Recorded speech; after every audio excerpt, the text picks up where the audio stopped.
Hello and welcome to the Box of Roses podcast. I'm Alex Box. With me as always is Xander Rose. And today our guest is none other than Tommy Renegade. Tommy, how are you, mate? Gentlemen, how are we? Here we are, mighty day on the Box of Roses podcast. Box, Rose, Xander, Alex. Mate, I'm so happy to be here. You don't even know. Mate, I'm doing great. I'm living my best Tommy Renegade life, which is very, very, very good. I mean, it's been tough right now with very obvious things going on in the world, but well, I'm good anyways because I get to look at myself in the mirror every day. So, you know, the good stuff. Does the mirror break at all when you're looking at it, or?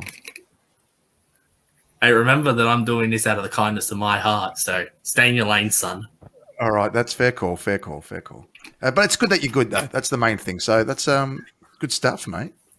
Dude, you got to stay positive. I mean, I can keep saying it. When you're me, you're just positive all the time. But you know, I'm excited for some hard-hitting questions, some real journalistic integrity here from. All right. Well, Tommy, when did you start watching wrestling? I started watching wrestling when I was like 8 years old, 2004. Yeah, 2004. For whatever reason, I distinctly remember my first match ever being Triple H versus Eugene, which, do with that what you will. But yeah, I started watching when I was about 8, and I was hooked. I loved wrestling from a very young age. Yeah, that's mad. Who was your favorite wrestler when you were younger? When I was younger, I'd say probably Cena or Orton at the time. I was also a big Batista guy. That whole sort of all those guys that came out of OVW from 02, that kind of generation are my favorite guys ever. So Cena, Batista, Orton, Lesnar, Shelton, all those guys. Those are all my favorites growing up. So I loved all those guys and big influences on the style I try to work as a wrestler today as well. So big influence. If you could pick one wrestler, past or present, that you could wrestle in a dream match of sorts, who would it be and why? Any wrestler all time. I'm just going with my instinct. My initial instinct was to say Eddie Guerrero. And the way that the ability he had to control a crowd, and just obviously, even just outside of his incredible technical prowess and his ability as an in-ring competitor, his way that he spoke, he talked, the way he sold, he could sell any match to anyone, and he could wrestle a guy like Lesnar and be believable. He can wrestle Ray and be just this narcissistic, just horrible human being, but yet, a couple months later, he's incredibly endearing again. So I feel like wrestling someone like that, I would learn a lot as well. He's a guy I feel like I would learn so much from. Yeah, I think in wrestling, there's no better storyteller than Eddie Guerrero.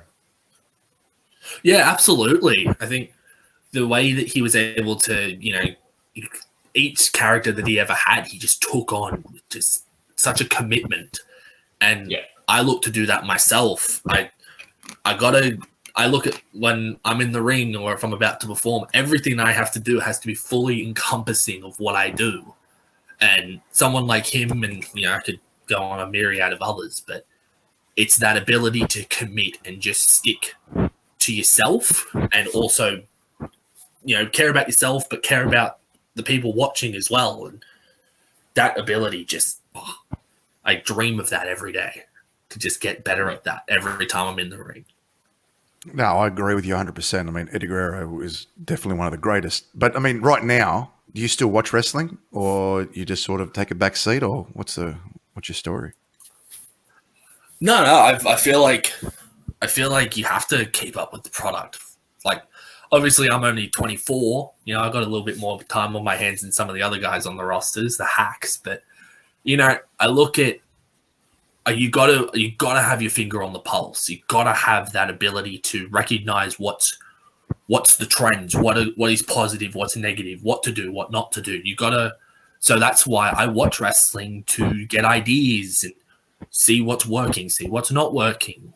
What kind of niche can I find myself in for whatever situation? It's always learning. It's always a learning experience when you watch wrestling, I think. So I still watch. I keep my finger on the pulse, keep on improving, right? But I watch it differently. I definitely watch wrestling way different than I did before I became a wrestler.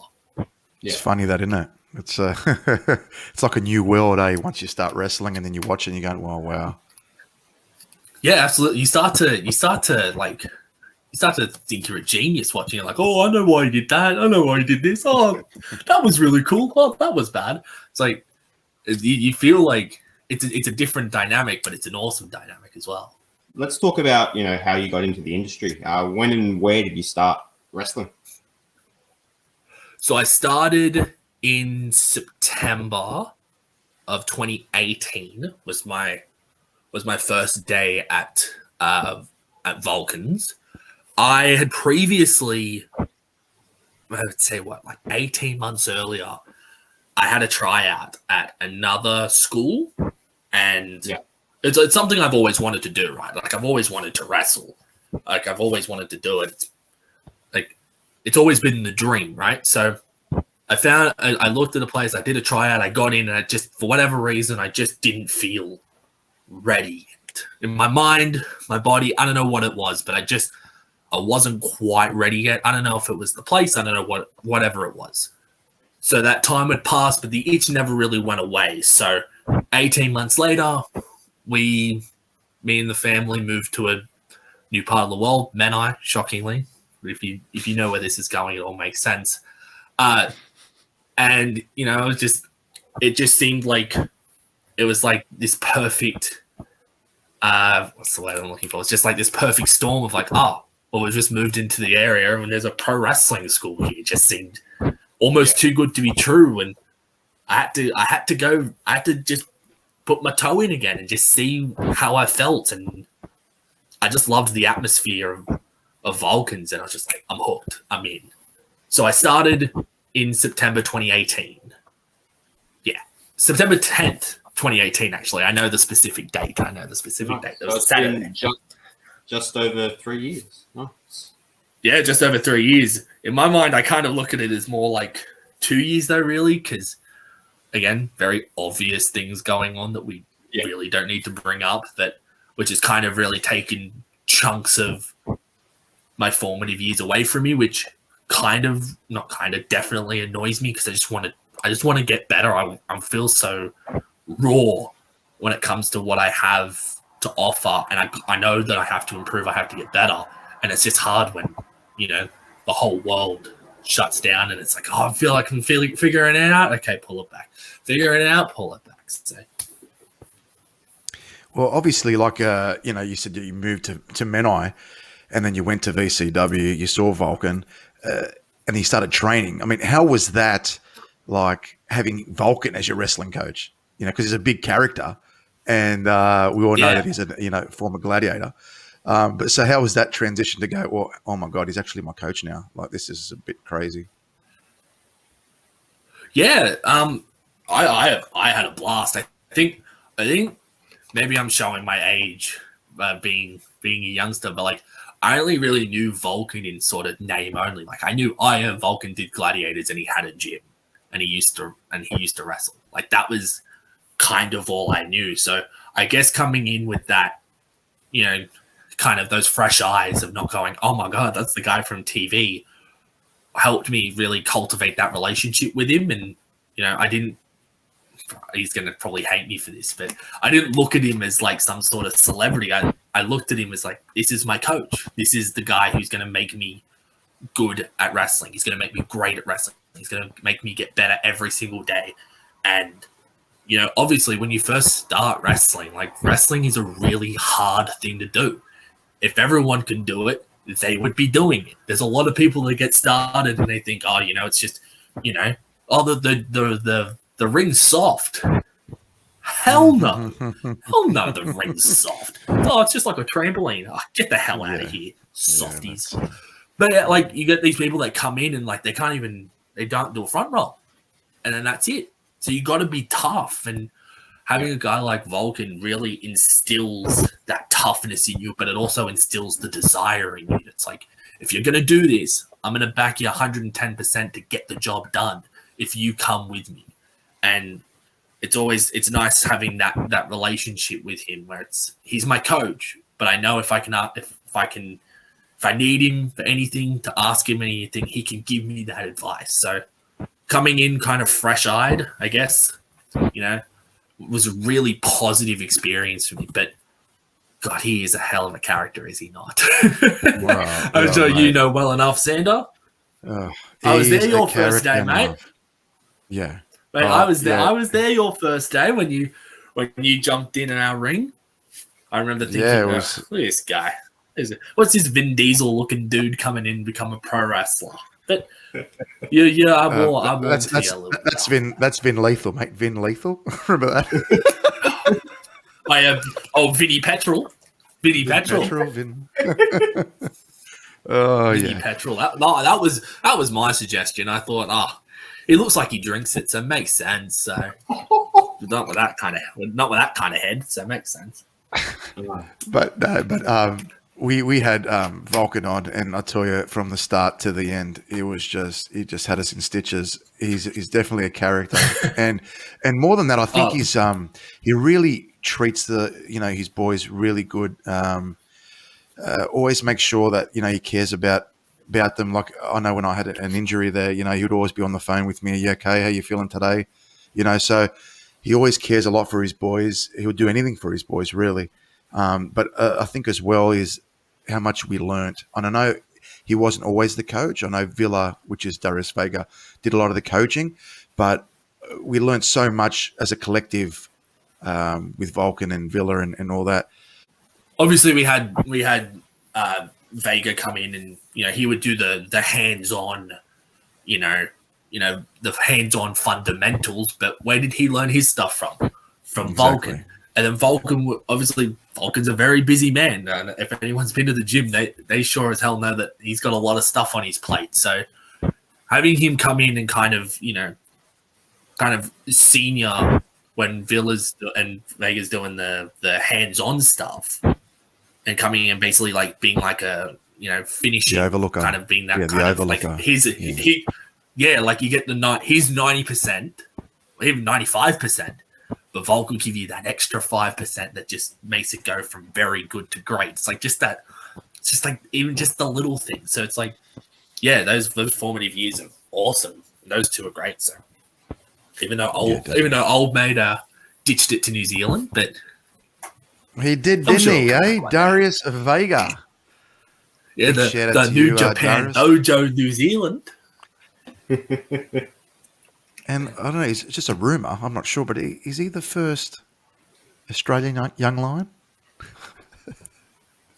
I don't know. Has he told you? I'm sure he'll tell you. His Instagram bio says so. He must be. Oh, well, that's good. It's got to be true then. Yeah. And you know what? He looks like he's having a good time there in New Zealand. That's for sure. I've seen him on that pig on the spit, mate. He's turning it. They're all happy there. Farley's loving life. I mean, it looks really good. In your very short career that you've had, Tommy, what's been the highlight of your career? What's one moment that stood out for you? I can't honestly say that there's like one specific moment. I'm sure we've got a little bit of time to talk. So I got a few, most recently, I'll pull it back a little bit, but, one of my best mates started training at the gym, and, we're big wrestling fans. We've bonded over the fact that we heard a wrestling song out. We both had the same reaction, like, you like wrestling, that's cool. And we talked about it forever, and, being able to have a match with him was genuinely like as cool a moment as I've had. And, I've wrestled a few venues, and, wrestling him was awesome. I mean, there's also, my first match is always just going to be a crazy experience. Yeah. So nothing, not that anything doesn't top it, but it just, you put so much work in, you just don't know what to expect. It's the first time in front of people, and sure, this might be a generic answer, but that first match is just, it's so important to you as well. And my second match, I've been really lucky where every match that I've ever had, I've been able to learn and been able to take certain aspects from every single match. Like my second match with Rusty Cold is still probably my favorite match I've ever had, because when we would just pull it back a little bit again, but the way that he taught me to just slow down. It's my second match, teaching me how to slow down, just let things soak in. And remember that it's you're telling a story. You're putting on a show for an audience who care about you or don't care about you or hate you, I should say. So having a guy like that teach you when to slow down and when to pick your moments, that's I cherish that as well. So I can't give you one specific moment that I'm like, this reigns over everything. But as you said, I haven't had the longest career so far, but I'm pretty blessed as of right now to have some pretty awesome moments so far, which I guarantee you, when we come back, there'll be a hell of a lot more after that. How did you get your name, or who gave you the name Tommy Renegade? Well, you just answered it with the second one. Someone gave it to me. So I just couldn't. I just had a ton of ideas. I had a notepad in my phone, and I just wrote down names and names and names. And honestly, that's probably what threw me off. I had too many options to think about, so I overthought it. And it was like a month before the show, and I was like, "We need a name." And I'm like, "I don't know." So I threw a few things out there, and he's like, "Nah, they all suck." I'm like, "Oh, great. I've been trying, but." And I just come in and I see, oh yeah, Tommy Renegade. I'm like, oh, okay. I hate with this. Vulcan too, when Vulcan says that's what it is, and that's what it is. That's what. Hey, you have to be an incredibly stubborn or persistent person if you can annoy him out of something he thinks, because he's. But in retrospect, I love it. I think it's a great name. I think it suits me really well. So. Sometimes I just have to defer to people who know more than me. I just have to go and just let them be smarter than me. There's not many of those people, but he's certainly one of them. So, and I feel like I suit it pretty well. You know that, don't you, Xander?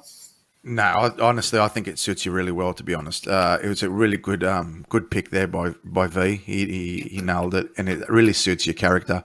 I really like it, but I mean, like your I'm goals. a bad man. What do you expect? You are. You're I'm a a bit bad of a bad man. Until you get in the ring with me and I'll kick your ass. But anyway, Hey! Don't you think that you can say something like that to me and just expect to fob it off to the next question? No. When I see you in that, I can because it's actually my podcast, or it's our podcast with Alex. But I can say what I want. That's the thing about my podcast. Hey, when you get the numbers back, when this gets posted and there's more views on this one than any other one, you'll thank me later. You'll thank me after the fact. So, again, I said it to you earlier. Stay in your lane, son. Stay in your lane. Mate, I'll stay in my lane, but if you keep flapping your gums, bad things will happen. I'm out of the business. I'm just like doing a podcast now. Someone before, in a couple episodes before, tried to poke that bear, and I'm telling you, you don't want to poke that bear, bro. You don't want to go there. You don't want to go there. I just said to you, you're a tough guy behind a computer screen. Yeah. I just said to you, you're a tough guy. All right, but just don't poke that bear because you're gonna be in big trouble. Believe me. Hey, mea culpa, son. Mea culpa. Let's move on. No one wants to hear us, get loud and angry, do we? No. We're all good. We're all good. Okay. Can I just say, I don't think anyone's ever going to get more views than Chris Zorba. No offense. Chris Zorba. Really? What? Chris? I get what you're saying. So he's a fan favorite, of course. Chris Zorba. He's a fan favorite. Why wouldn't people love him, Mr. Upper? Okay. I understand the idea of, the fan favorites are popular, but just remember, People can be fan favorites, but someone like me is must see. So regardless of whatever way people feel about me, they care about me. They care about me a lot. So hey, check the analytics after. We'll talk. Like, when you send through the royalty check, then you'll know why I was on the show. So, what are your goals in the future for VCW? My goals. Wow. Well, anyone that gets into wrestling that's happy to be here is simply just that, happy to be here. So the way I look at it is that if I'm not chasing after championships and chasing after successes and victories, then I don't know what the point of all this is, right? I'm out there to win. That's who I am. So when I look at championships, what gold are you looking for? Tag team belts, potentially, the cruiserweight, you're going for the big boy, the heavyweight championship. What are you thinking? Or everything? Well, I think you should know me well enough to know that I'm too big a boy for the cruiserweights. No knock on the cruiserweights. I think they're low. I think they're great. I think the cruiserweights. I think we have some of the best cruiserweights that this country or anywhere has to offer. But not mine. Not my lane. Not my lane. I'm a few kegs above that. But I think there are some guys in the company who, maybe the tag team thing is the way to go. So I know there's some talented guys that I think if they can. Let's say if they can follow the path of me and look at me for some sort of inspiration, then I think we can have some success. I know that I could go win the tag belts, but if I'm honest, I'm a solo star. I'm a solo rock star, baby. So that heavyweight championship's everything. That heavyweight championship is everything that I want in this company. I know that it is the thing that drives this company. It's the guy who's on top. Who is the top guy in the company? The guy who holds that belt. He's the guy that people come to see. Whether they come to see him win or they come to see him get beat, they're here to be seen. So that's how I look at it. I'm here to win a championship. I'm here to win heavyweight gold. I'm here to win tag gold. I'm here to just win. And I know that I gotta get some runs on the board before I get there, but I know the talent's there. I know the talent is there to be successful. I know the talent is there to get to the top of the mountain. And, well, that's the goal, to get to the top of the mountain and stay at the top of the mountain. Well, maybe if you shed some weight from your ass, you could be a cruiserweight champion or go for the belt. But anyway, righto. Hey, your boy's got a dump truck, son. Your boy's got a dump truck. Why do you think I do so many squats, mate? And it's that gets me to jump higher than anybody else. That makes me hit harder than anybody else. So, I think it does a pretty good job, don't you reckon? Yeah, it does. Yeah, you're fantastic, Mr. Thank you, baby. Hey, Alex, I don't know what's going on. This is going south, man. That's all right. Hey, we're on a good path here. Let's say, hey, Alex, have you got anything for me, Alex? Come on, give Xander a second, Alex. You got anything for me? You take. Look, okay. I'll ask the questions that Xander asks. Every single person that comes on here from VCW. Who would you say is the nicest guy in VCW? The nicest guy in VCW. Well, I'll exclude myself. I'll exclude myself. Yeah, that was important. See, Boxhead gets it. He gets it. He understands it. He understands. Look at that. But I look at there's in seriousness. I think the best part about VCW is that we got a bunch of genuine champion blokes and behind that. You know what? No. Stop. But who do you think you are? You come on the podcast and you're calling Alex a boxhead. Like, who do you think you are, though? I think I'm Tommy freaking you're the Renegade. guest. You're the guest. Yeah. So treat me like one. Well, treat me like one. Mate, I'm doing this out of the kindness of my own heart. Yeah, well, you know what, mate? You got to have some respect for the hosts. You know what I'm saying? Okay. My apologies. Sorry, Alex, keep going. Alex, my apologies, sir. My apologies. That's okay. So the nicest guy in VCW, you were saying? Before I was rudely interrupted, I was just going to say about how I think that the locker room is full of champion blokes, probably since Xander left. That it makes sense how many champion blokes are back there. So I think the come on, buddy, come on. You know I'm having fun. Come on, you know that. Anyway, sorry, I'll get back to the answer on my question. I think that locker room is full of a bunch of champion blokes who know, the support is there. We all want individual success in that locker room, as anyone in wrestling should, but we understand that we're a team. We're a team VCW, and whoever is the champion represents us, and that's obviously why I want to be champion. I want to represent us. But I look at the locker room. There's a ton of nice guys there. I think JSP's great. I think Ollie's great in personality. That is, I think they're nice guys, and Zorba, Xander, you're lovely, mate. I love you, mate. I wouldn't be on this podcast if I didn't like you. That's the honest truth. But guys like Zorba, Hudson, I could just run through the whole roster really and say, I think everyone's a nice bloke on that roster. Vulcan, I think I'll leave it there because I will literally just name the whole roster. Okay. Well, on the opposite end of the spectrum, who would you say is the biggest pest or grub in VCW? Oh, that's a little harsh, don't you reckon? It's a hard. I mean that Hollywood. As much as I do like him, that's probably why he's the biggest pest. Is because it's like, mate, just I need you to pull back a little bit, be a little bit less of yourself. Like, do you know what I mean? Like, as much as a great bloke he is, sometimes I'm gonna pull back, just pull back a little bit, But I don't think we have any pests in the locker room. I think anyone that comes in with that, I think we definitely have some funny guys in the locker room, but people who are negative, they don't last very long. So, we're all about, trying to put best foot forward, everyone doing their best. So we certainly have some funny guys in the locker room, but I wouldn't say anyone's a pest or negative. Fair enough.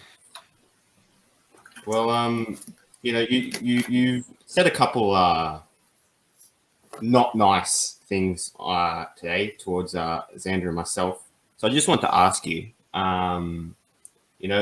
Tommy Renegade and winning isn't really synonymous. How does that make you feel? Ooh, man. Jeez. I will give you a chance to ask a different question. Okay, I would advise you to do so. Okay. All right. No. Wait, stop. I'll Are you really going to get me to? Are you really going to get me to come? Hey, you shut up now. Are you really going to get me to come onto your podcast? I wasn't talking. Why? You really think the absolute height? Look, no. You're right. You're right. You know what? This is ridiculous. Tommy, one sec. Tommy, Boxhead, you two are a bunch of idiots. You're a disgrace. Okay, Tommy, one sec. Tommy left.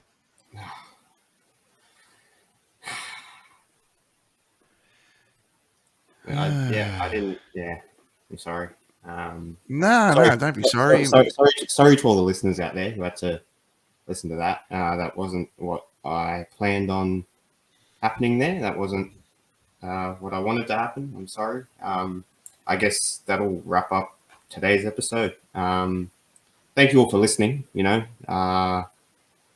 sure you like, subscribe on YouTube, Facebook, follow us on Instagram.